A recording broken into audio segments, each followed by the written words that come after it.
Okay, friends, we'll go ahead and start with the Namo Tassa.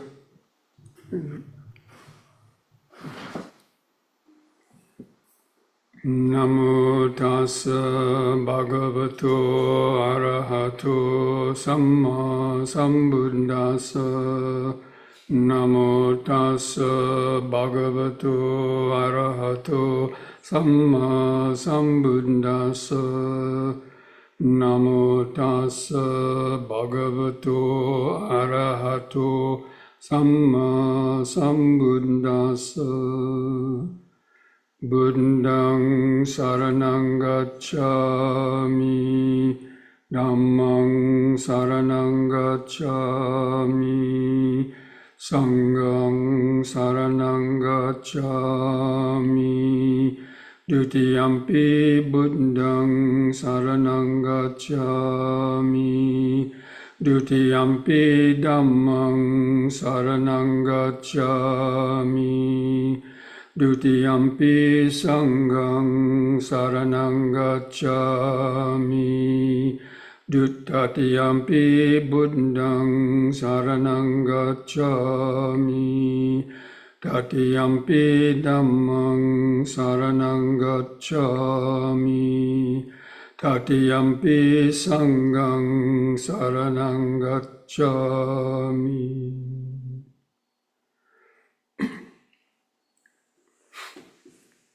Welcome, friends, to this Wednesday evening Dhamma discussion and meditation practice.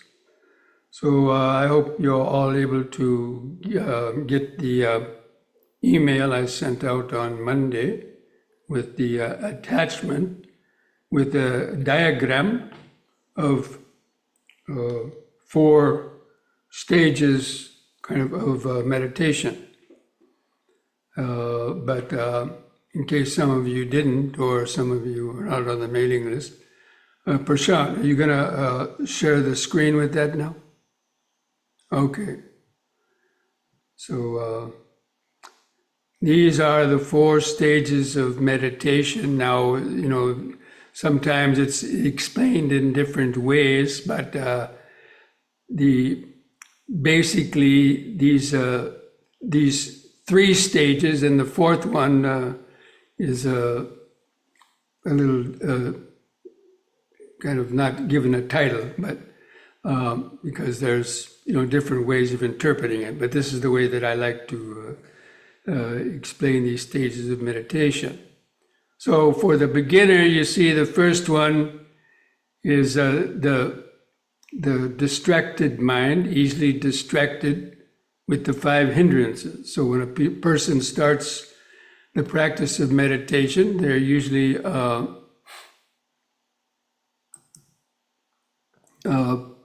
harassed by these 5 hindrances, or their meditation is disturbed by these 5 hindrances. I didn't mention them here, but basically there are various types of thoughts of sensual desires that come into your mind, thoughts of ill will, bringing up memories of somebody or something you get upset with, and then sleepiness, restlessness, and just too many thoughts.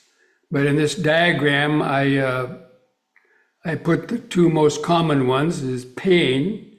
Now, pain isn't one of the traditional mentioned 5 hindrances, but in reality, it's one of the, a major hindrance, probably more than doubts or something else. Pain disturbs a person's mind more, or perhaps some other types of thoughts. And the pain goes from, strong pains even to just minor annoyances, like a slight little itch that you have that you want to kind of scratch or get rid of, or some other prickling sensation, anything that's kind of annoying the mind, and that you would like to, remove. So, and then the thoughts about them. So the thinking, that means our mind is consumed by thoughts, thinking. So these are what occupy most of the time for sort of beginners, but even for people who've been meditating a longer time, they're also, disturbance. That means they take you away from your object of meditation, like your breathing, and causes the mind to, get distracted. And so, the various thoughts we have are, thoughts of the past, future, worrying, planning, comparing, judging, all these sort of thoughts that are continually going through our mind. A person, probably spends 75% or more of the meditation period with that, and maybe just a quarter of the time or even less actually focused on your object of concentration.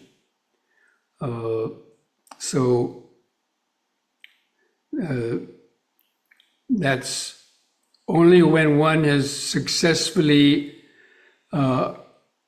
learned how to deal with those hindrances and to apply the antidotes, then their mind will not reach the second level of what we call focused concentration, or what is sometimes called one-pointed concentration, even to the extent of reaching the first or second jhana. So, but even in lesser degrees of that, these hindrances have to be overcome. So we have done other on other YouTube sessions. We have or these Zoom sessions in the past. We've covered the 5 aggregates, and I've even included links to some booklets describing how to deal with the 5 hindrances. But especially the physical pain and just thoughts. And of course, sleepiness is one of them too. So you have to know what causes these things. That's the problem. People just struggle with them, but without realizing what is the cause, what causes them to keep being strong and coming back. So physical pains, of course, could be sourced in different ways. It could be, just being stiff, not flexible, very shallow breathing, but mainly inflexibility and stiffness gives rise to pain, especially in those parts of the body dealing with the meditation. And of course, other pains that you might have, getting sick, maybe because of, bad foods that you're eating, or any number of things. The causes of pains are both physical as well as psychological. So anyway, a person needs to understand the sources of pain and work on weakening or overcoming the sources of pains too. Now, ultimately, pains are not gonna go away, but they can be weakened by doing those, applying the appropriate antidotes, and then gradually gaining better concentration. So, and it's just a matter of practice. People that meditate just once a day for 15 minutes is not going to be enough really to overcome hindrances, especially the pains, because physical pains.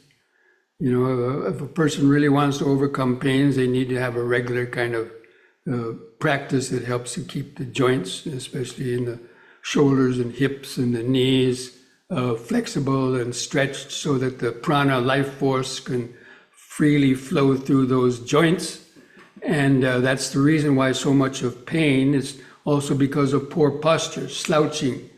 The slouching posture blocks the flow of life force through the joints because of that downward pressure of gravity pulling us down. So all these things need to be brought into consideration and worked on. And if a person wants to really gradually overcome those kind of pains associated with it, especially a bad posture and not, being very flexible or stretching.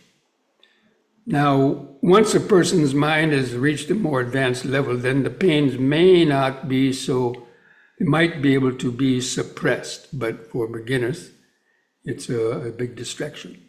So anyway, and then mindfulness, of course. Not only, you have to be mindful when these hindrances are arising. If you're not, then that's how we get up into struggling with them or being lost in our thoughts for longer and longer. So mindfulness and then the right efforts to overcome the distracting thoughts or to overcome the hindrance and to cultivate the opposite of the hindrances, especially in terms of our negative thoughts. But basically it's practice. In daily practice, meditation of somebody's really kind of serious about developing their meditation. It should be seen just as important as brushing your teeth or taking a bath or shower every day is the meditation. The meditation is like the shower or bath for our body and mind, bathing with prana. That means flowing life force. And which comes from being flexible and stretching and deep breathing and so on. And then, of course, the mind, transforming our negative thoughts into more wholesome thoughts.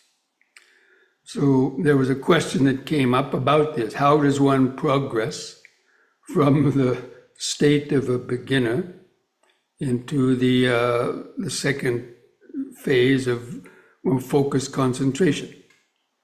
And so I oftentimes give a simple but effective kind of signpost of learning to count your breaths.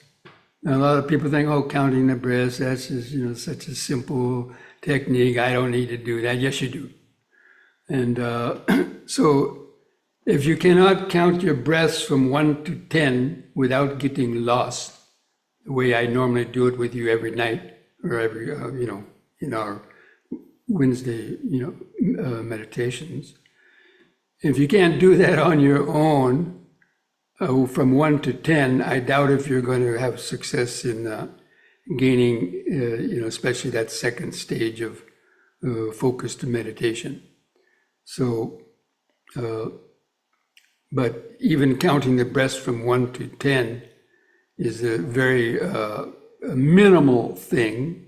But even to do that several times over, or to reverse your counting from 1 to 10 from 10 back to 1, and doing that enough to whether you start to feel more mental ease, and when you start to feel some more not being so distracted by various pains, and not the flow of thoughts has become reduced, not completely overcome. Don't think you have to be totally free from thoughts, or you'll be very disappointed. But you reduce the momentum of your thoughts, so that thoughts are not the problem. It's getting lost in your thoughts that are the problem. So thoughts can come up, but as long as you're aware of them and you notice them, and they don't cause you to get lost or carried away, then they're not going to be such a bad hindrance, especially for practicing vipassana. So anyway, the second stage, normally they would define that as being reaching the first jhana. But a lot of people don't know what the first jhana is, and there's a lot of different interpretations of what that is too, or what it consists of. But basically it means our wandering thoughts have subsided, and we're focused on the meditation subject, or it could be thoughts about the Dhamma. So even the first jhana has applied and sustained thought. So it could be, if your mind is thinking about metta, sending out metta thoughts, if it's limited to just wishing all beings be free from suffering and greed, hatred, and delusion, or even just repeating sitting, breathing, sitting, breathing. Those are kind of thoughts, but it's very limited. And it's you're not being carried away in random sort of thoughts. And you're able to endure the pains a lot more without getting so distracted. So anyway, you will know that when that comes, because it's a drastic difference from when you were totally consumed by thinking and pains, or even sleepiness. So sleepiness also. You won't be sleepy once you've developed the second stage. You won't be sleepy at all. You'll be very wide awake, but calm. And that's why you can,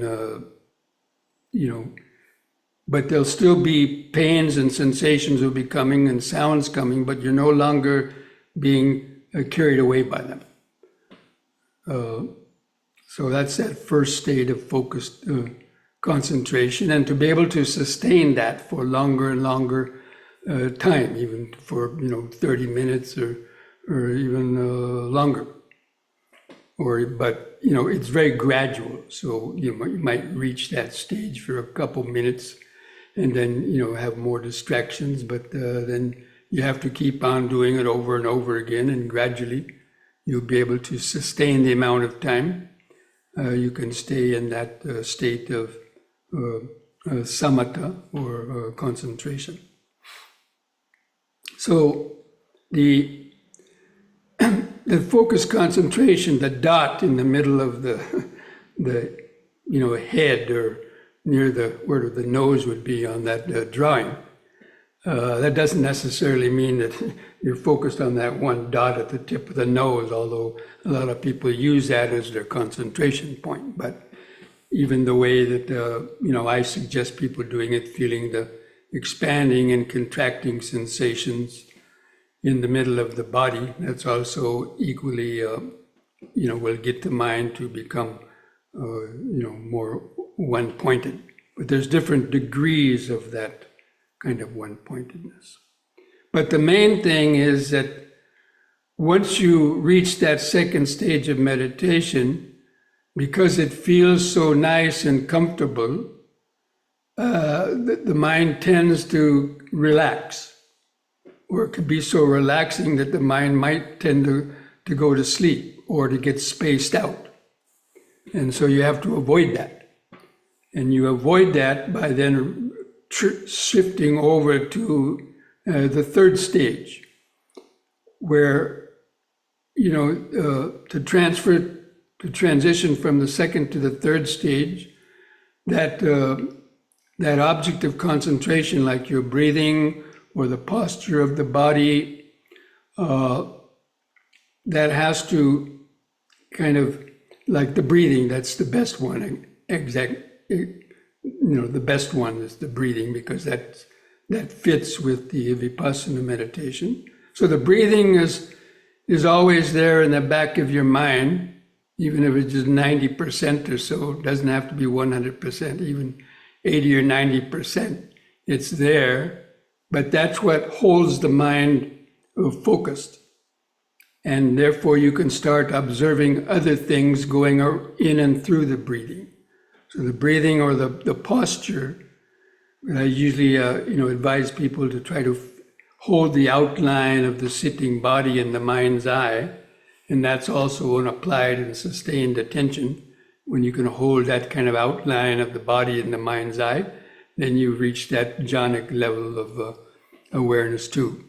And then you can easily then develop more what is called concentrated and open awareness, or what I often call concentrated awareness.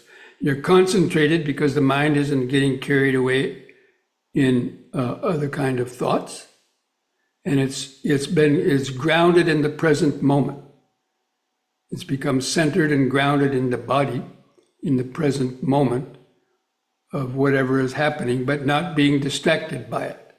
The concentration helps the mind prevents it from getting distracted, but the awareness allows it to then tune into the flow of impermanence, which is, the vipassana sort of level, or the vipassana dimension of the awareness, and the flow of impermanence. And that's characterized by equanimity. The mind is no longer getting disturbed by any of the things coming through it, what you're hearing, feeling in the body, even any thoughts that randomly might come up, the mind is not following them. Thoughts are just like a little bubble that arises in the mind but quickly vanish. And so you don't get even distracted by those thoughts. They won't stick in the mind because of that level of the concentration. And then the awareness becomes more open. Like if you're holding that outline of the body in the mind's eye, then you can notice, sensations on your head, your arms, your feet, in between, all basically pretty much at the same time. But, hundreds and thousands of little sensations arising and vanishing, including sounds. But the mind is not, clinging to them. And it's not, dragging in the past or the future based on any of those. And so it's like they're disappearing. We've talked a lot about that too. The sense of the ego, the I, starts to fade away too. That's how you know you're reaching those more intermediate and advanced stages of meditation. The thought of I, me, and mine are gradually kind of losing their power and kind of fading away out of the consciousness. So now that third level of that more what I call the advanced level. Now other people might think that the concentration is more advanced than the awareness, but they have to be combined. These are not separate things. A lot of people try to separate concentration and mindfulness, but they have to be together.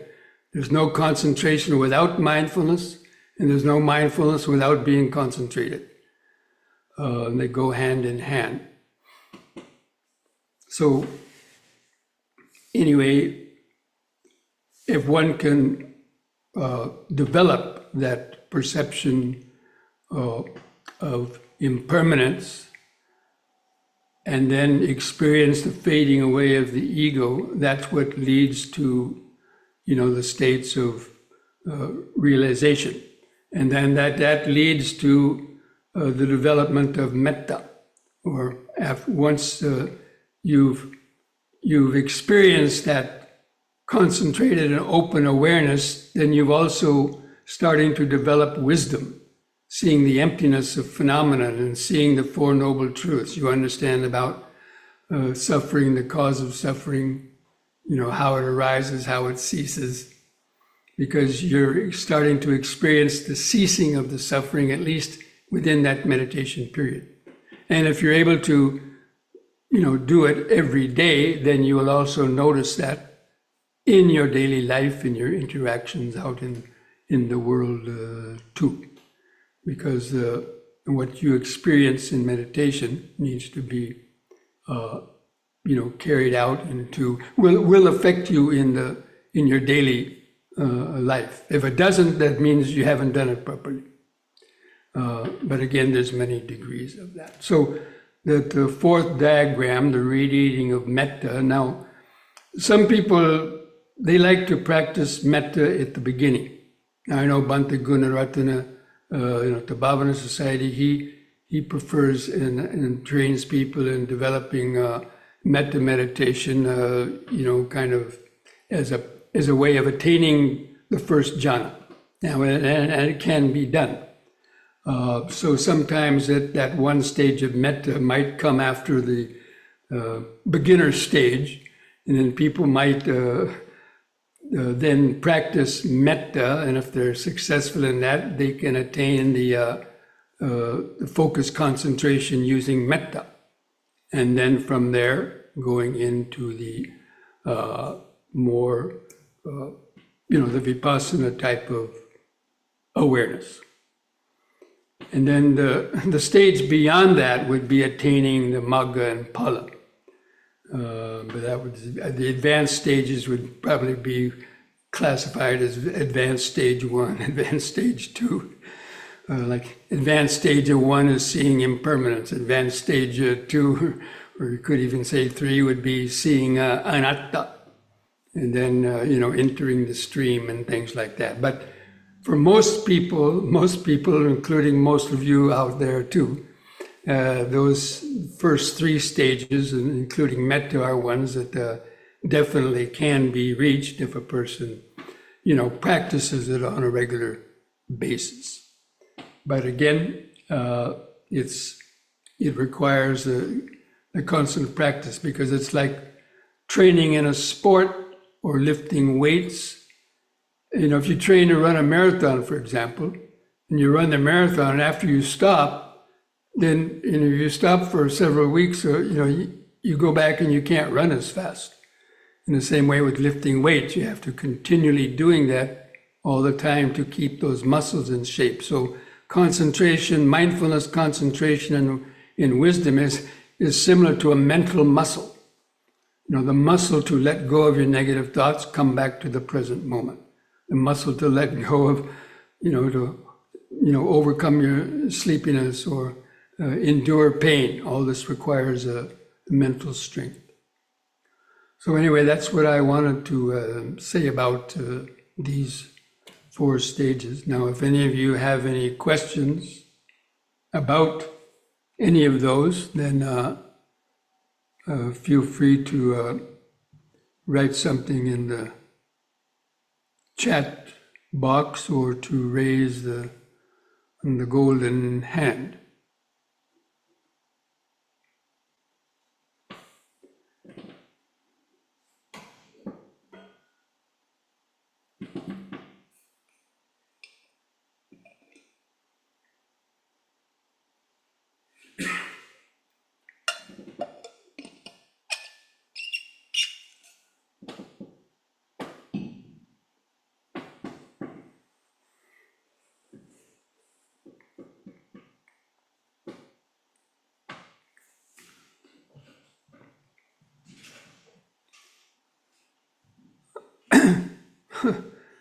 Okay, and this question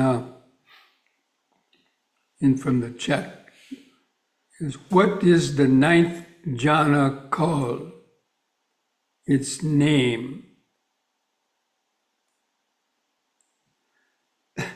Well, the 9th jhana is a name somebody invented. It's not called the 9th jhana in any sutras that I'm aware of. It's called the Nirodha Samapatti.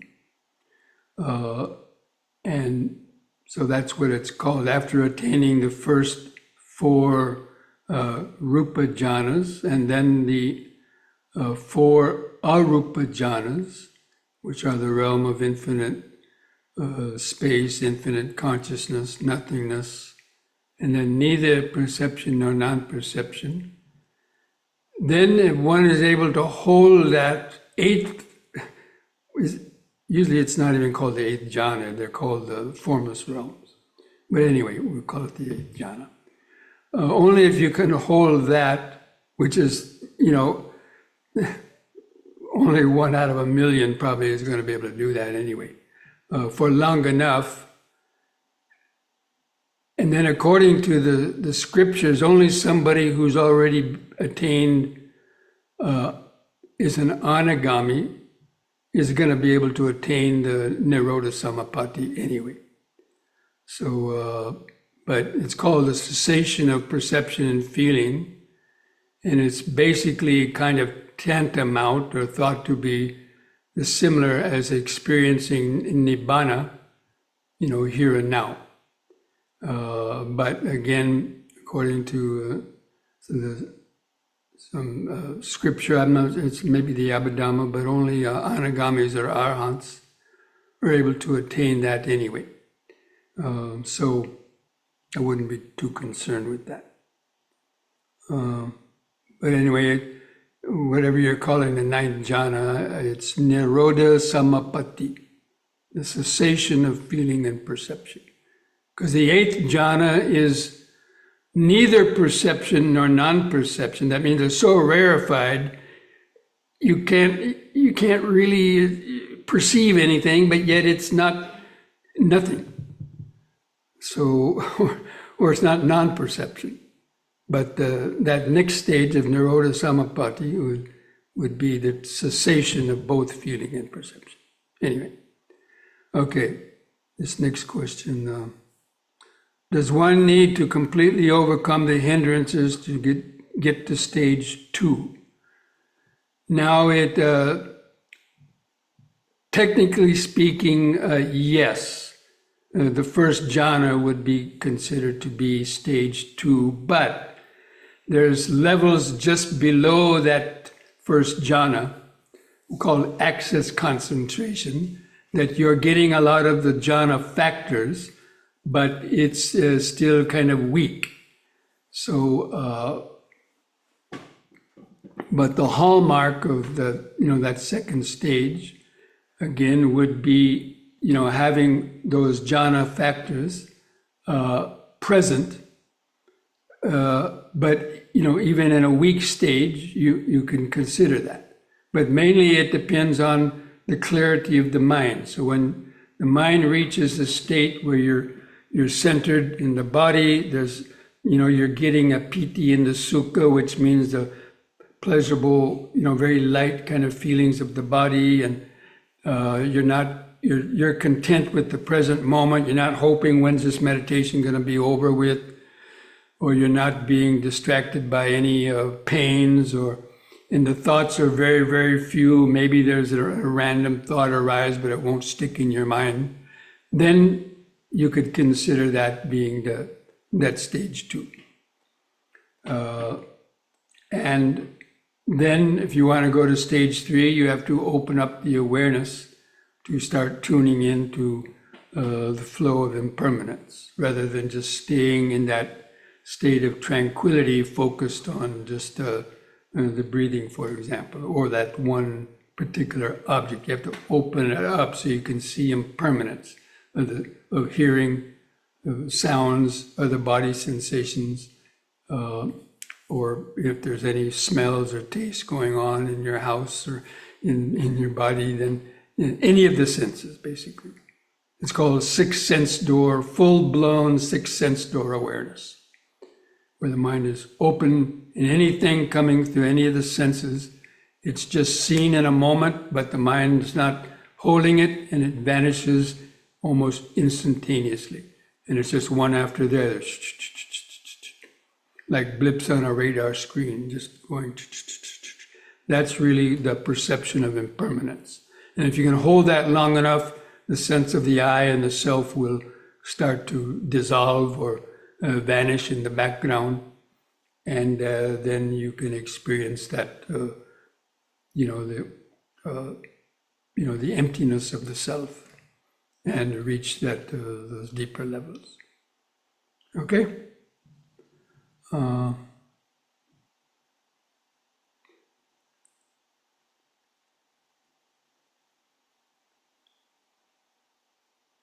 In my practice, the awareness of old age and death is very highlighted. And accordingly, I'm in the process of cleaning the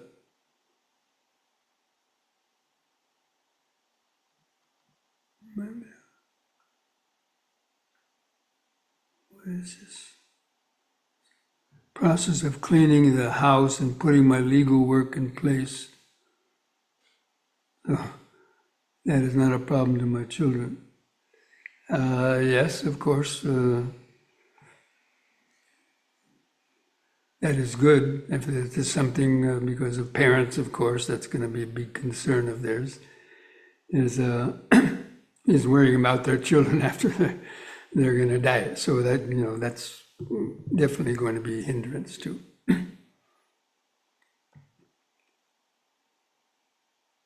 How long usually should we stay on staging 2 before going to stage 3?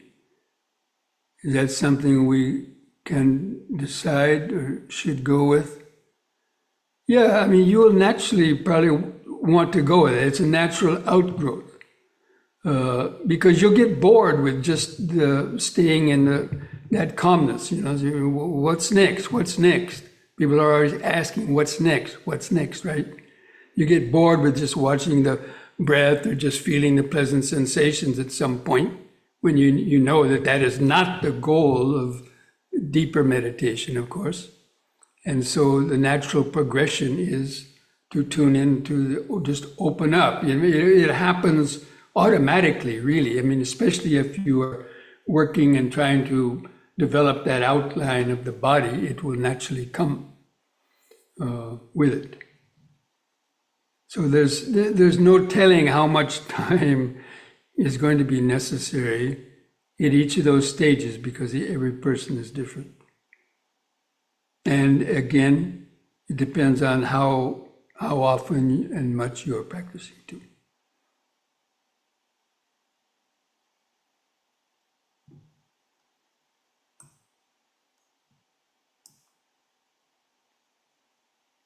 But it's like a scientist. Let's say a scientist is trying to discover the cause of a disease, right? So they're looking down through a microscope and maybe they're seeing cells, how cells move around. And then they realize, well,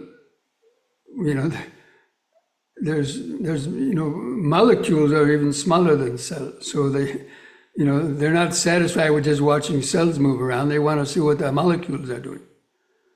And so they turn up the power of the microscope and they intentionally focus their attention to, molecules. And then even going from molecules to atoms or to DNA. So, it's naturally you're going to want to do that. So if you experience a difference between stage 1 and stage 2, that's a dramatic difference, but the difference between stage 2 and stage 3 is much dramatic as the difference between stage 1 and stage 2. So you'll naturally, it'll lead you into that level for the most part. But sometimes you have to deliberately nudge it because the tendency to want to stay in that pleasurable feeling can be very strong. And a lot of people do. They get attached to the jhanas, and they get stuck there. And that's what I call the trap of tranquility. Getting stuck on just that pleasurable light feeling and so on. Because again, eventually you get bored with just doing that.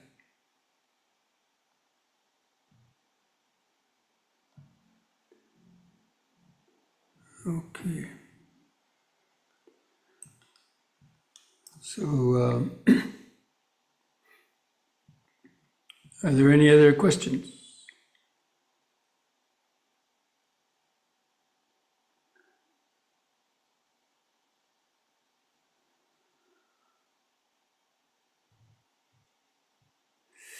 Okay, so if there's not any other questions, then we'll go ahead and take a short break if you need to, and then we'll come back and do some of the yoga stretches and then the meditation practice. Okay?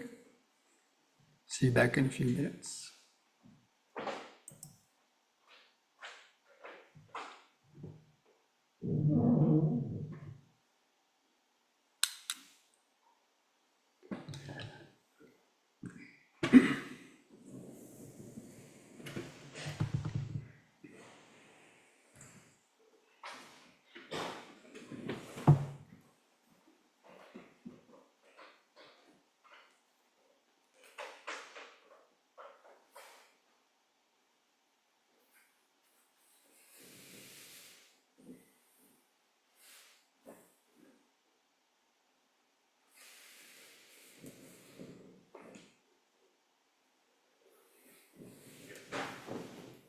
So if you want to do the yoga, so just moving over this way.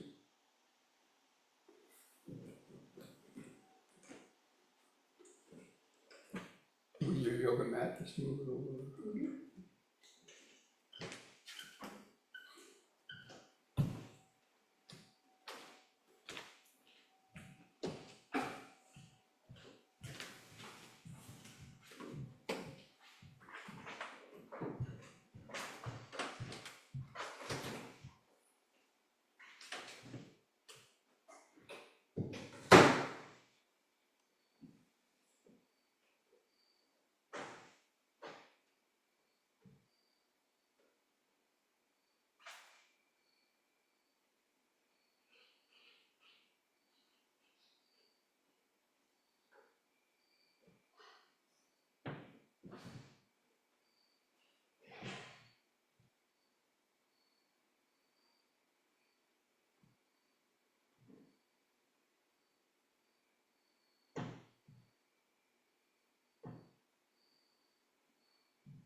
Friends, try to stand straight,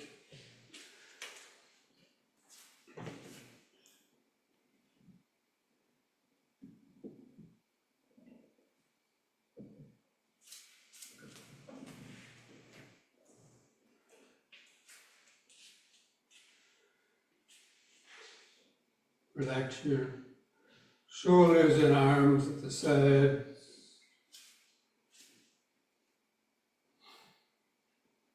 Gently close your eyes. Feel the eyes in the sockets. Start to feel the outline of the standing body.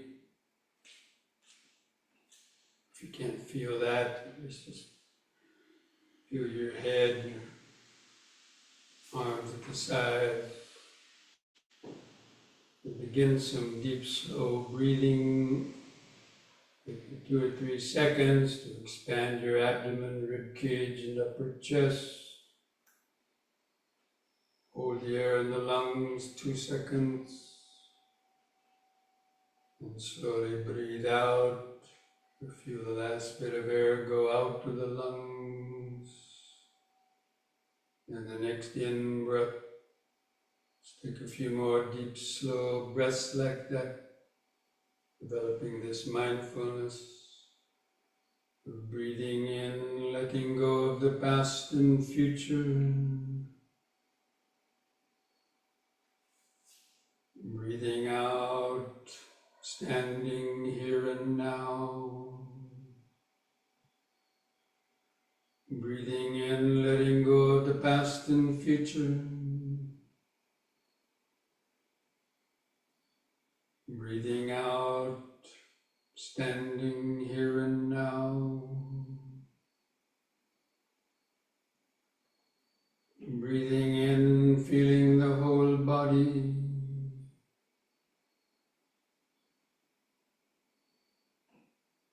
Breathing out, feeling the whole body. Now we'll combine these breathing with these movements, doing the movement on the in-breath, holding that position for 2 seconds, returning to the opposite direction or starting point on the out-breath, repeating each one 3 times. On the in-breath, raise the arms over the head, interlock the fingers, turn the palms up, straighten the arms, stretch your head back, stretch upward. In the out-breath, release the fingers, arms back to the sides. Use the in-breath, second time in-breath. Stretch up, bend back a little. Feel the arch in the spine. Out breath, arms back to the sides. Once more, in breath.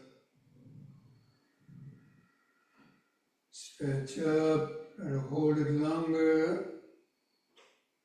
Bend back a little more. Out breath.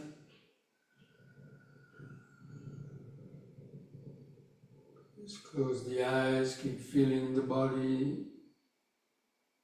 Feel the increased sensations, pulsations, especially in your hands and fingers.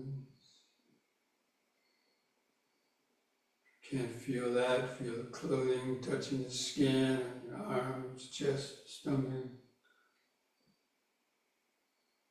Just remember standing, just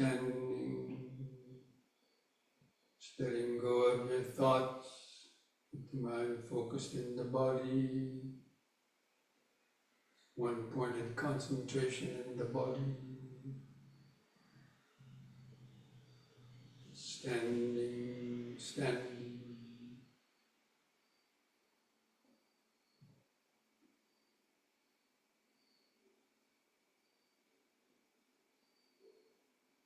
Now with the next in-breath, lift up on the balls of the feet while raising the arms over the head in this way, facing the hands toward each other about 5 inches apart, stretch upwards. Out breath, come back now. You use the in-breath to help lift up the body. Stretch.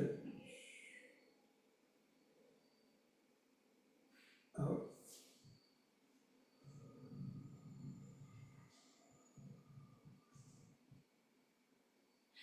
In.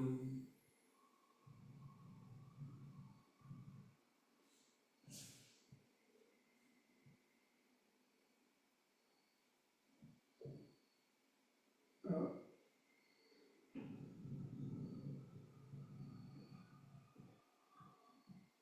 Relax. Keep feeling the body.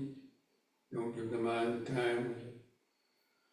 Lost another thought. Just develop that one thought. It's body, body, body, body.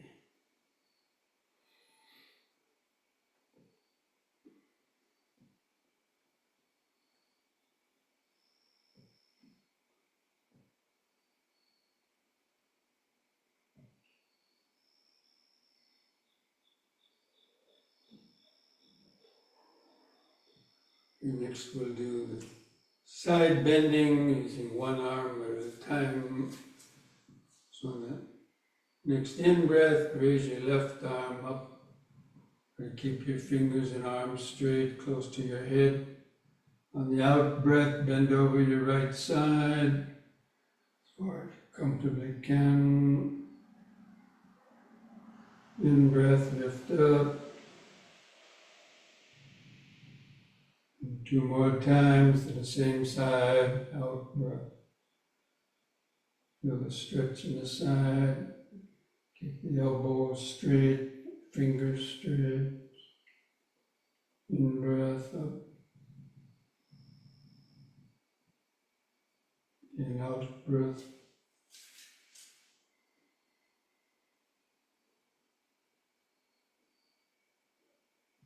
In. On the out-breath, lower that arm. Next in-breath, raise the other arm.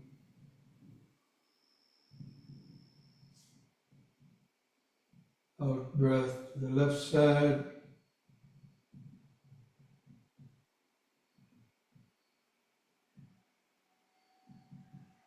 In.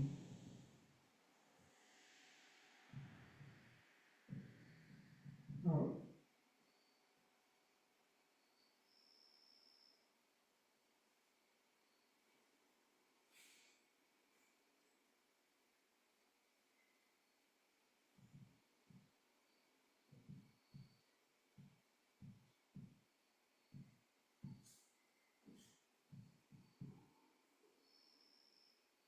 The out-breath, lower the arm.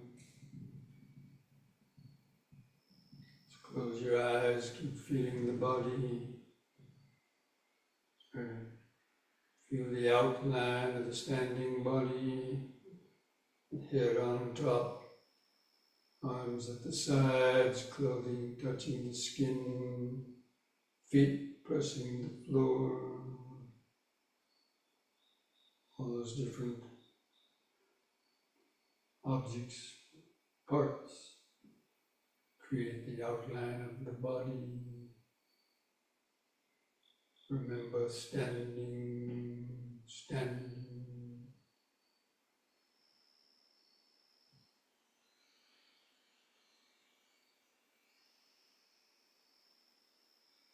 Applied and sustained thought, standing, breathing, body, body, body.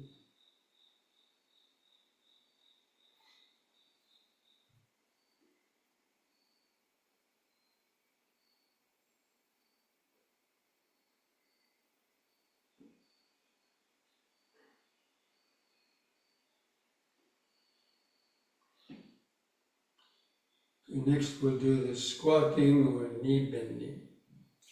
If you have difficult knees, just be careful. So on the in-breath, lift up on your toes and raise the arms up front for balance. On the out-breath, bend the knees and lower down into the squatting position if you can. balancing on the balls of the feet. Take a deep breath, push up. Feel the muscles in the legs, pushing the body up on the toes.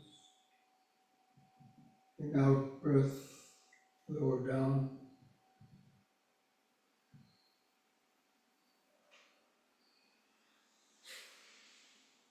In,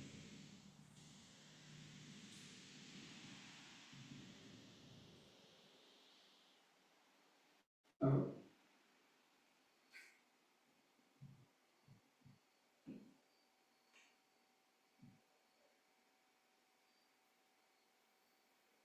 In.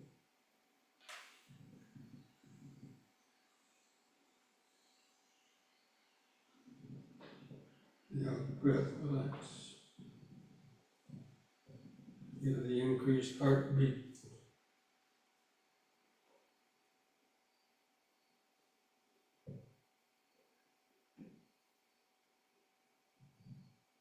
By the sensations.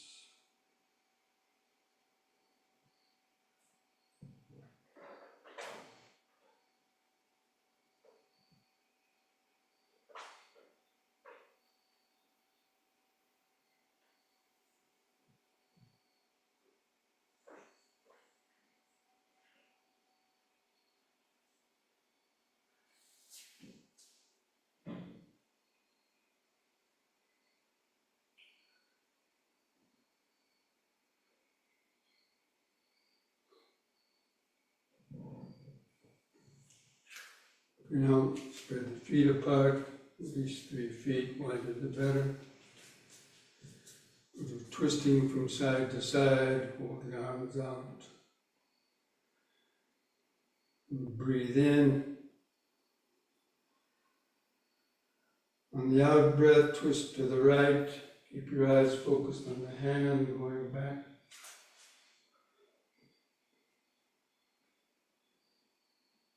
In breath, come back to the front. And let your feet turn with the body and twist to the other side without breath.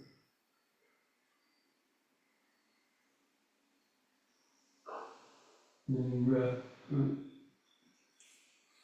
Keep alternating sides like that. Breathing out.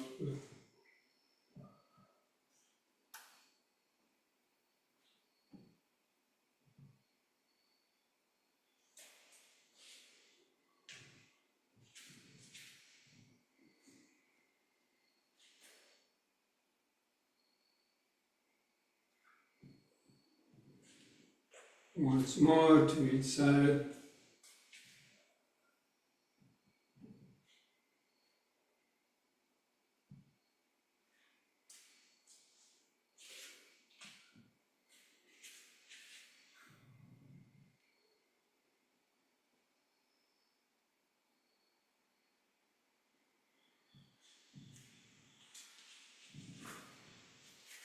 Lower the arms.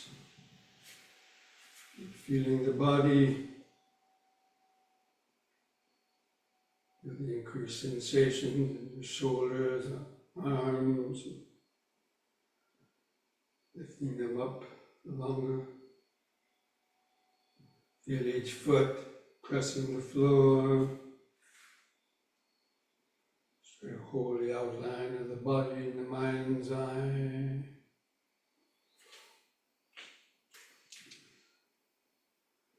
And one pointed concentration, the outline of the body, standing.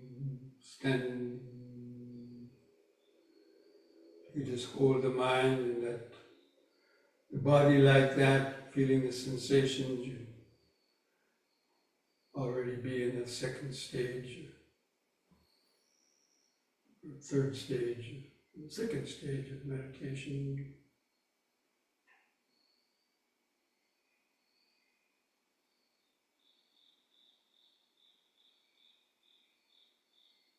You hold that outline of the body in the mind's eye, it's impossible to think about anything else. You just see thoughts kind of moving, coming and going, but without following them.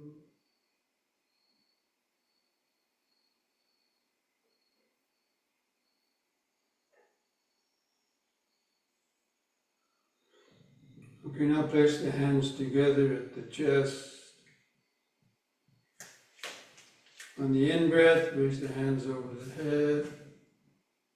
Stretch up. On the out-breath, lower the hands to the chest, bend the knees, lower down. Try to keep your back upright. Stretching the knees and hips. In-breath all the way up.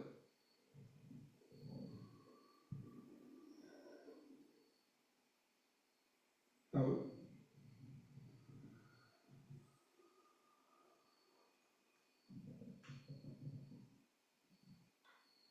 In.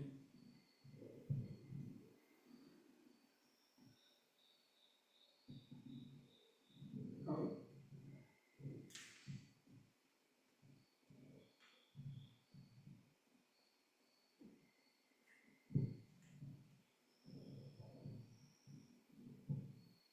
In the out breath, arms back to the sides. Close the eyes. Just keep that outline of the body in the mind's eye. Each foot pressing the floor, arms at the sides, head balanced on top. Clothing touching the skin. The more of those sensations you can feel, less time for your mind to get carried away in other thoughts.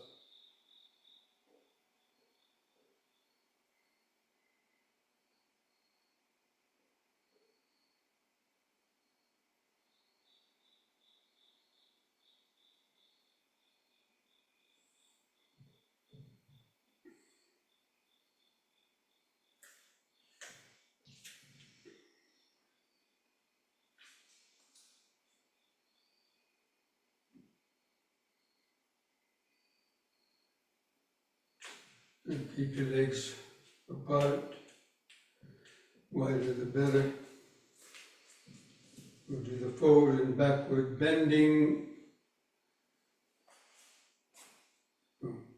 Breathe in.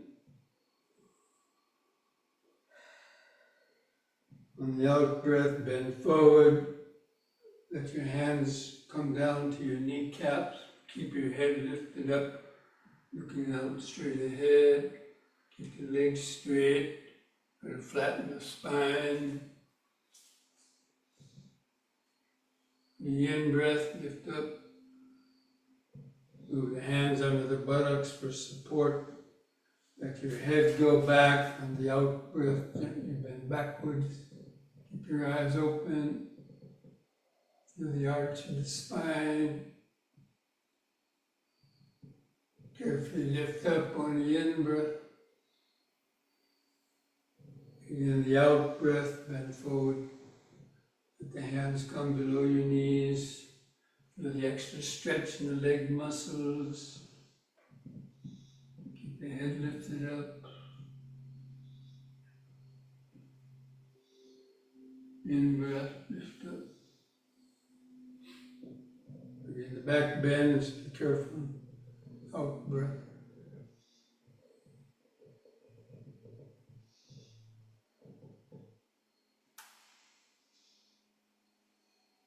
In-breath up.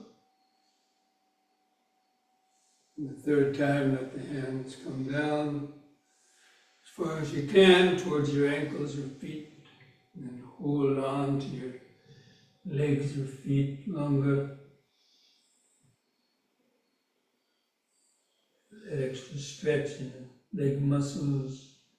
Let the little bones in the lower spine stretch out.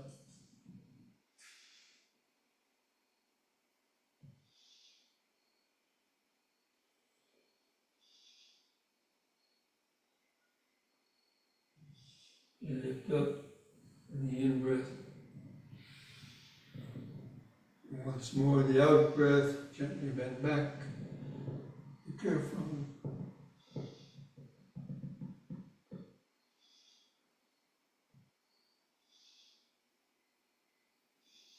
In-breath, lift up. On the out-breath, just relax your shoulders and arms at the sides. Just feel each foot pressing the floor. Feel the outline of the body in the mind's eye. It's like you're looking into a mirror.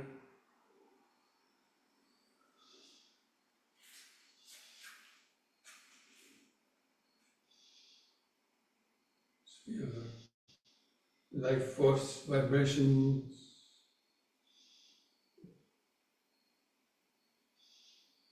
Feel the aches of pain.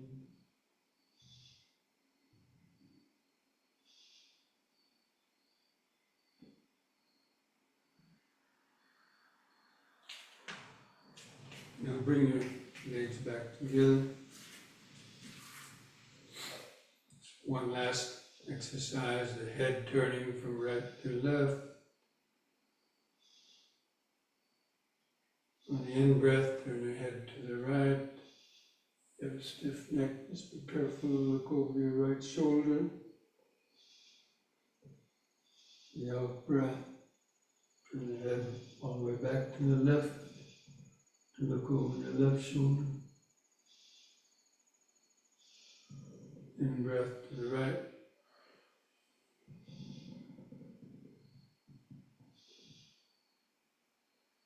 Out-breath left.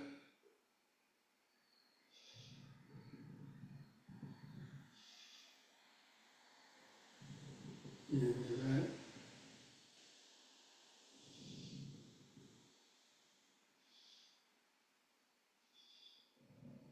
Left.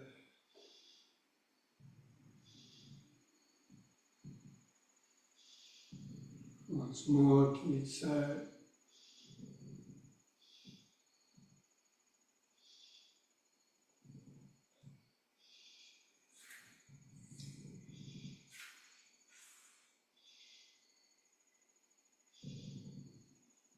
Let the head stop in the middle. Keep feeling the whole body vibrating, pulsating. Feel that organic aliveness, present moment, body-centered awareness.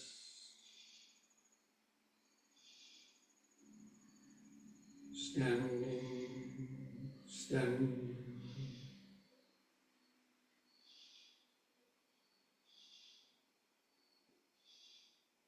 You do this with a good concentration and you'd be in that second stage of awareness already, mind in the present moment.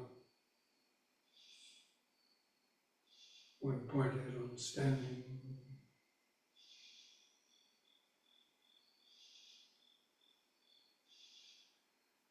Feeling those pleasant body sensations.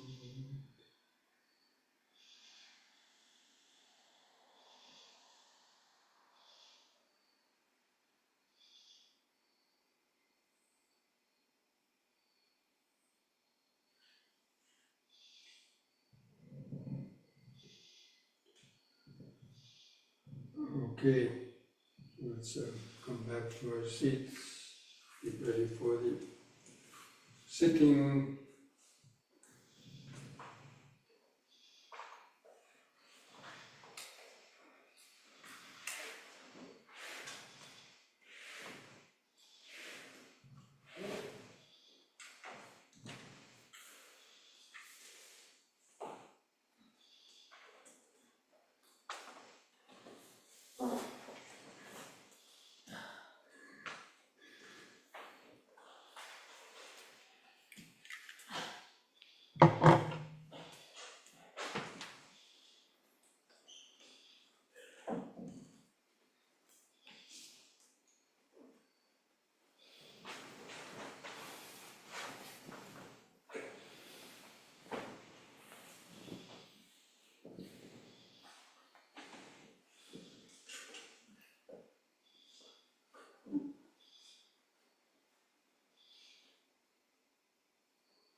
Just get comfortable in the sitting posture.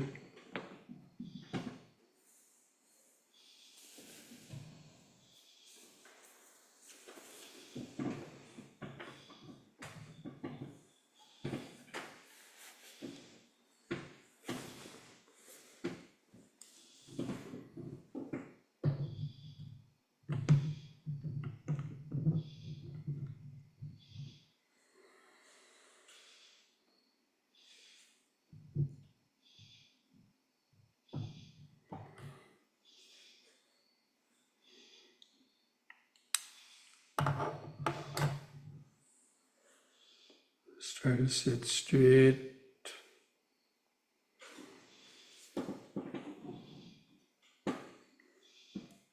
Just align your head and spine in a straight line. Feel the head balanced on top.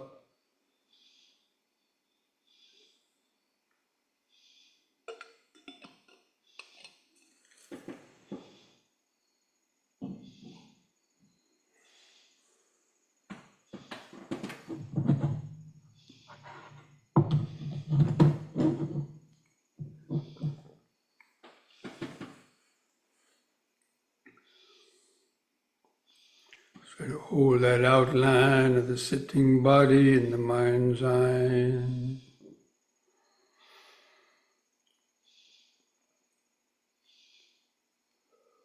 And begin some deep, slow breathing like we did in the yoga session. First, take a 3-part breath, holding the air in for 2 seconds, and slowly breathe out.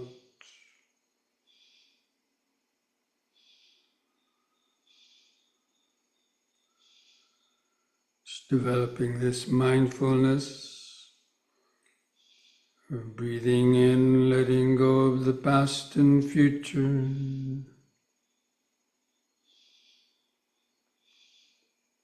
Breathing out, sitting here and now. Breathing in, letting go of the past and future.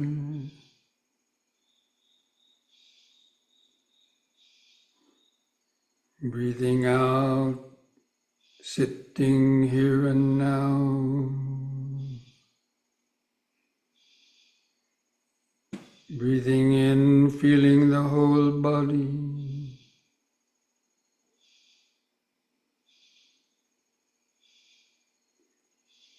Breathing out, feeling the whole body.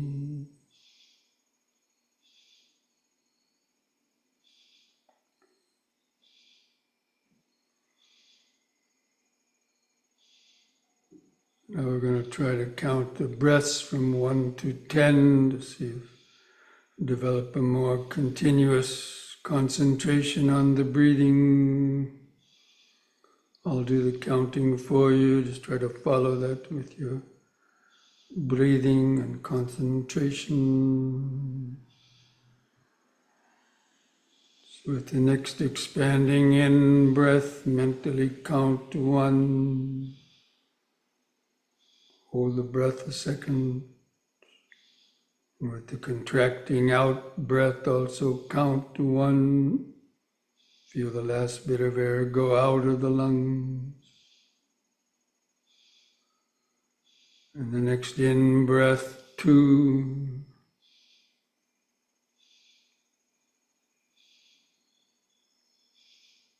Out breath, 2.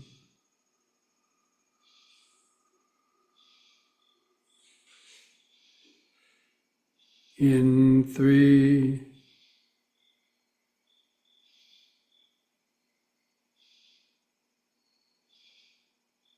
Out 3.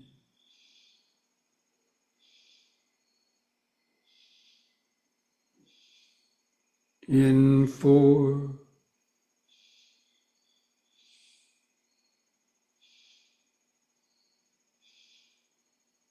Out 4.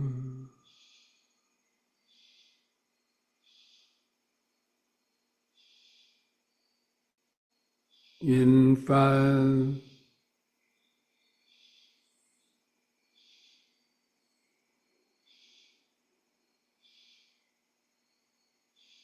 out 5,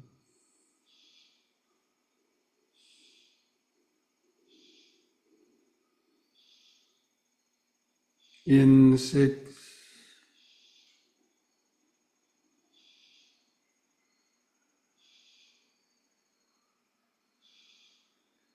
out 6,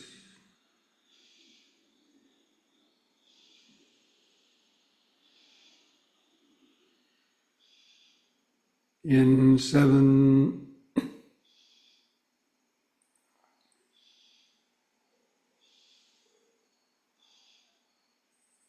out 7,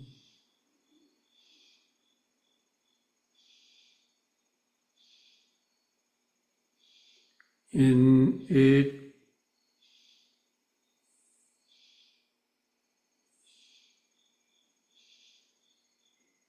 out 8,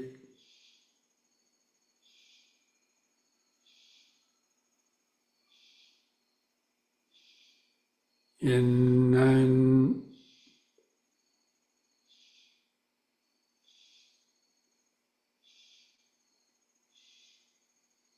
out 9,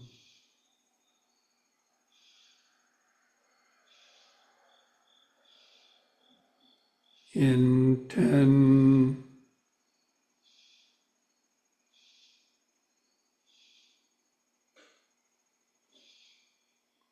out 10.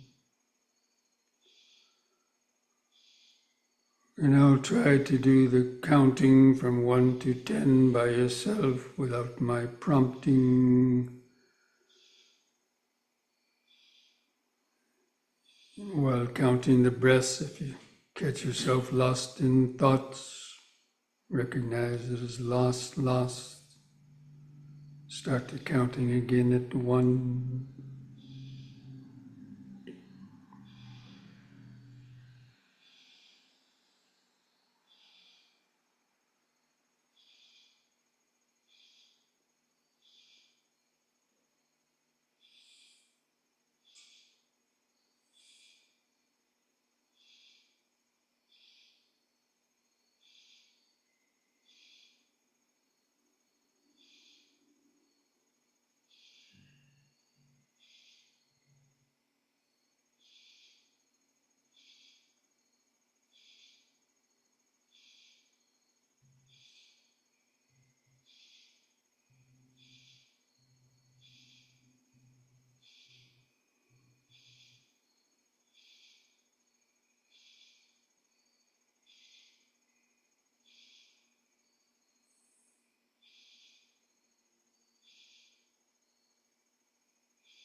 you're able to make it to 10 without the mind getting lost, gone to sleep, and discontinue the counting. Just can stay focused on the breathing, just remembering the present moment. In sitting, out, sitting.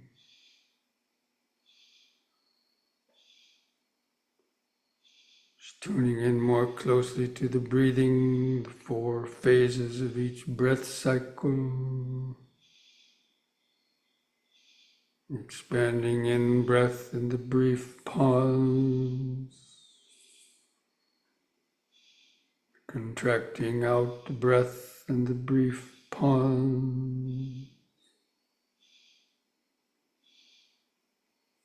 Try to feel the sensations of the clothing rubbing against the skin of your abdomen or chest as it expands and contracts.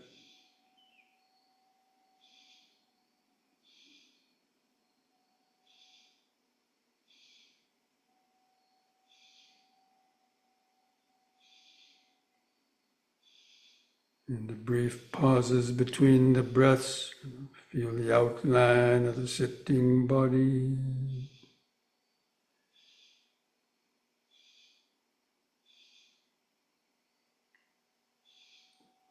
Just relaxing the body and mind more and more with each out breath.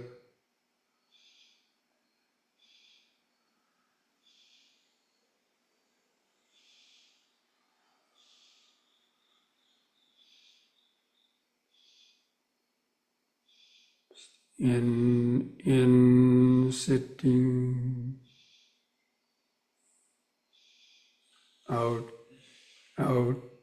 sitting, just letting the thoughts come and go in the back of the mind, just keeping the outline of the sitting body in the front of the awareness, the breathing in the middle.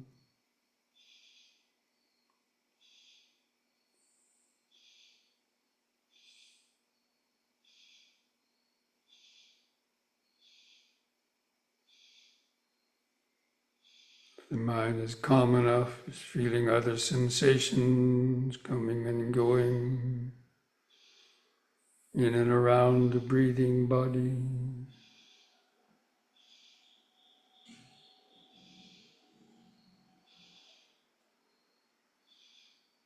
Just feel the pleasant sensations, the subtle sensations, the bodily vibrations.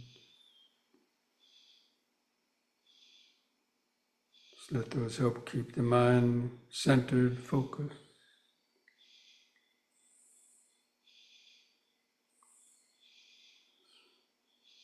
Just reaching stage 2 of the meditation.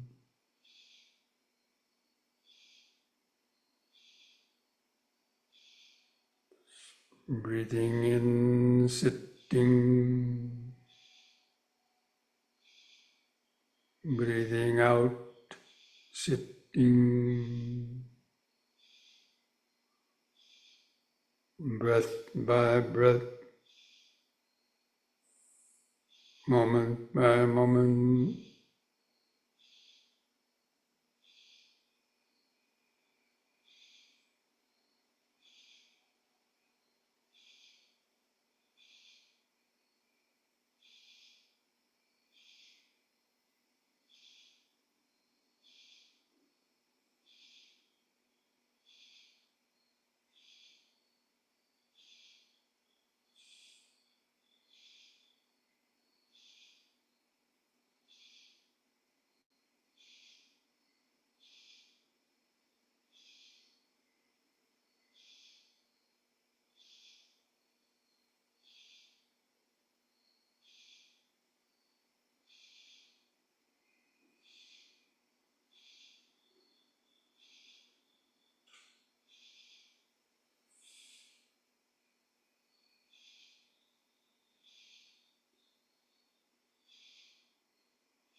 Just keep turning up the power of the mental microscope.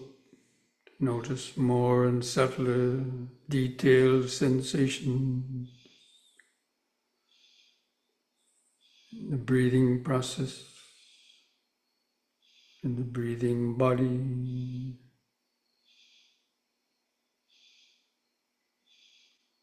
Subtle sensations coming and going through that breathing awareness.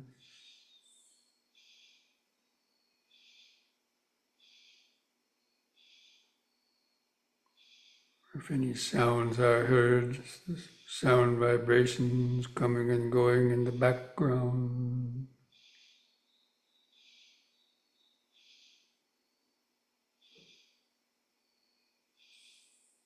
Stay one pointed on breathing in, sitting, breathing out, sitting.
catch the mind lost in thoughts, recognize it as lost.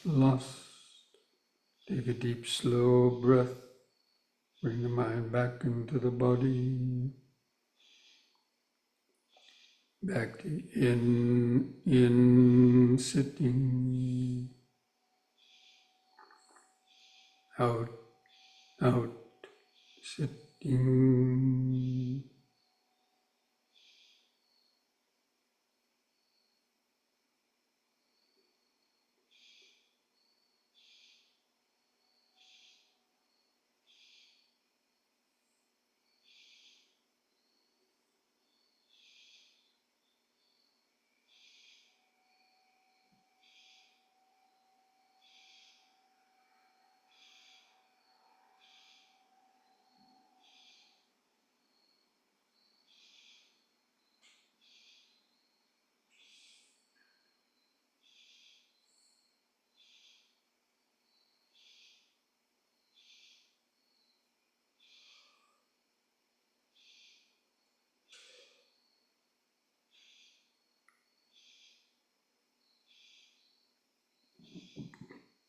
Gradually opening up more and more to the flow of impermanence.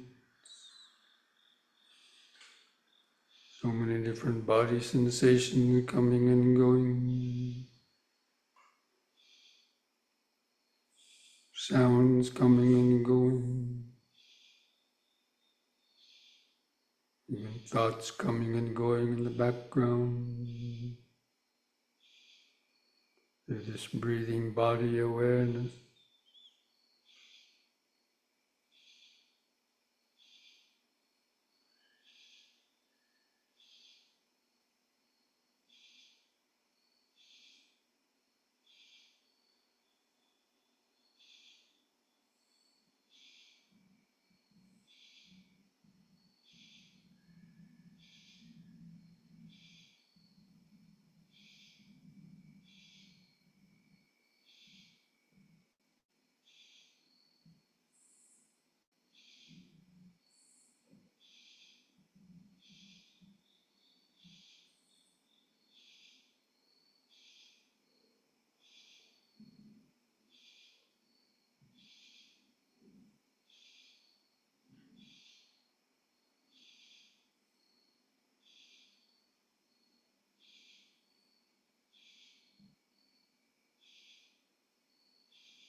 Let us spend the last few minutes of the meditation cultivating thoughts of metta, friendliness, kindness, best wishes towards our own body and mind, spreading that outwards to all other beings. So again, let's take a few deep, slow breaths. After breathing in, hold the air in your lungs as long as you comfortably can to feel that oxygenated blood going out is metta to all the cells of the body. On the out breath, feeling that relaxing contraction of the out breath, and the mind being centered in the body. It's like sending metta to your own body and mind. While cultivating these thoughts, may I be well, happy and peaceful. May I be free from excessive attachment and greed, anger, hatred, fear and ignorance. May I be free from self-created sufferings of body and mind due to such unskillful thoughts, speech, and actions. May I have the patience, strength, mindfulness, and wisdom to meet and overcome all difficulties in life.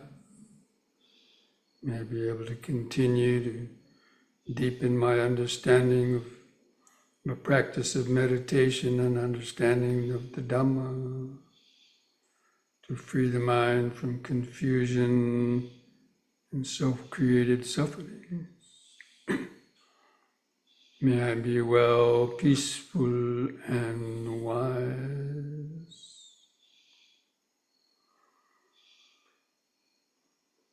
And still try to feel with each out breath or heartbeat, just try to imagine and feel these similar thought vibrations going outwards in all directions.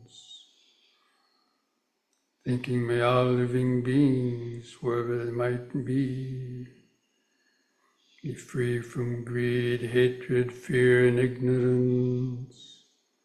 Be well, peaceful, and wise. May all beings be free from the pains and sufferings, self-created sufferings brought about by unskillful thought, speech, and action. May all beings have the patience, strength, mindfulness, and wisdom to meet and overcome all difficulties in life. May all beings be able to hear the teachings of the Dhamma, to learn and practice meditation, to help free their minds from confusion and suffering. May all beings be well, peaceful, and wise. May all beings be well, peaceful, and wise. Just like a mantra reverberating throughout space. Well, peaceful, and wise.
And I invite you to finish this meditation by joining and chanting the word sadhu 3 times slowly.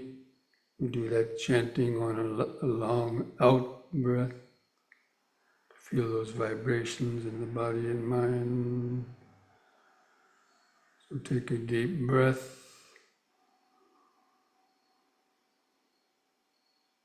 Sadhu.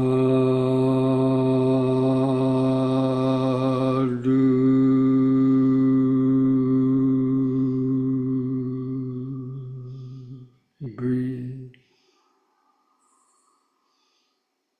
Sadhu.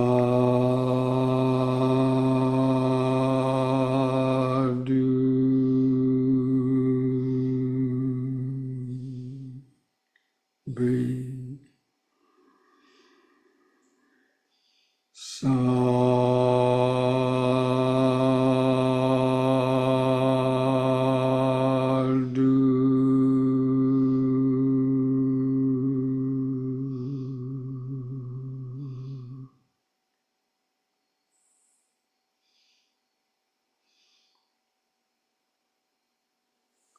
Now place the hands at the edge of the knees. Take one more deep breath. Stretch the head back. Pull the hands on the knees to arch your spine. Backwards.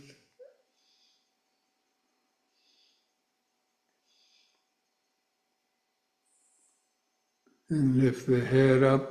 And on an out breath, press the chin to the top of the chest to stretch the neck vertebra.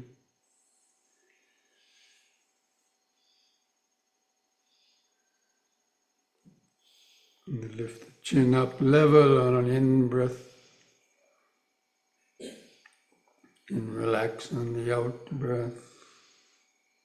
Put a smile on your face.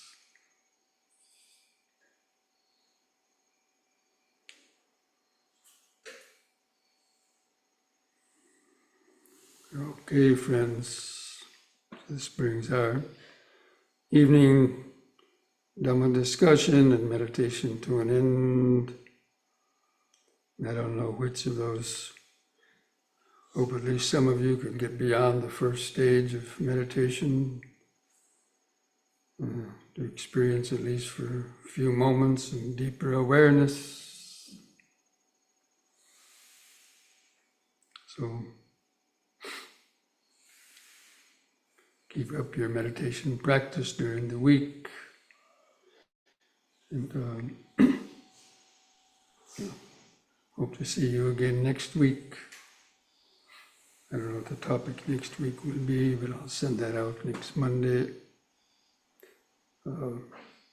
Actually, this weekend I'll be going to Pittsburgh to lead a non-residential retreat at the Pittsburgh Buddhist Vihara. I don't know if it'll be broadcast online or not. I'm not sure, but anyway.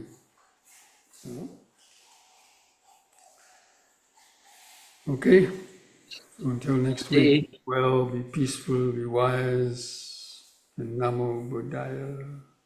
Namo Buddhaya, Bhante. Thank you, Bhante. Thank you, Bhante. Thank you, Bhante.